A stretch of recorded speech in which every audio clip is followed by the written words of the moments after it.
one of the most important topics that I think about and deal with.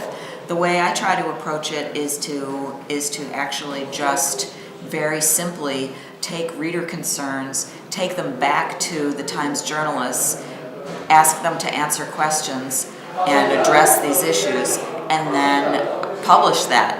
And so I think just that sort of process of hearing the readers, bringing those questions to the journalists and letting the readers see what the journalists have to say is just sort of the way I do it. Sometimes I then add my own opinion to it, but I think that's in some ways the least important part of it.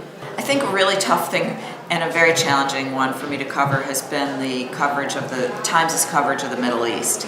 After last year's war in Gaza, there was a tremendous amount of mail that came to me and protests that came to me, both from the people who felt the Israeli government was getting a bad deal from the Times, and people who thought that the Palestinian cause and people were not being represented accurately.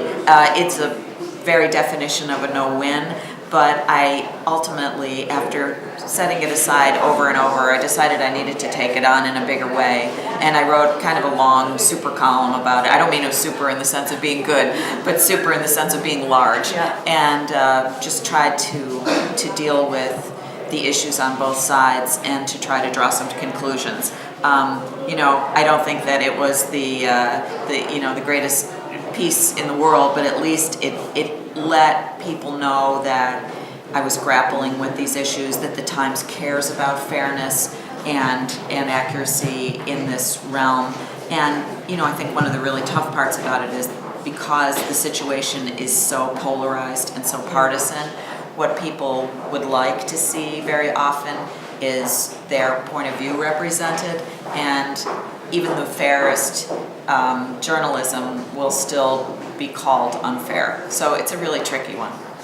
I actually don't expect to stay beyond the 4 years. I think that the job should be done by an outsider, and the more you stay and stick around, the less of an outsider you are. So I've never thought of it beyond the 4 years. I mean, I'm not ruling it out, but I would be doubtful. And I mean, my legacy at the Times, I just hope that readers feel like they had an advocate and a voice.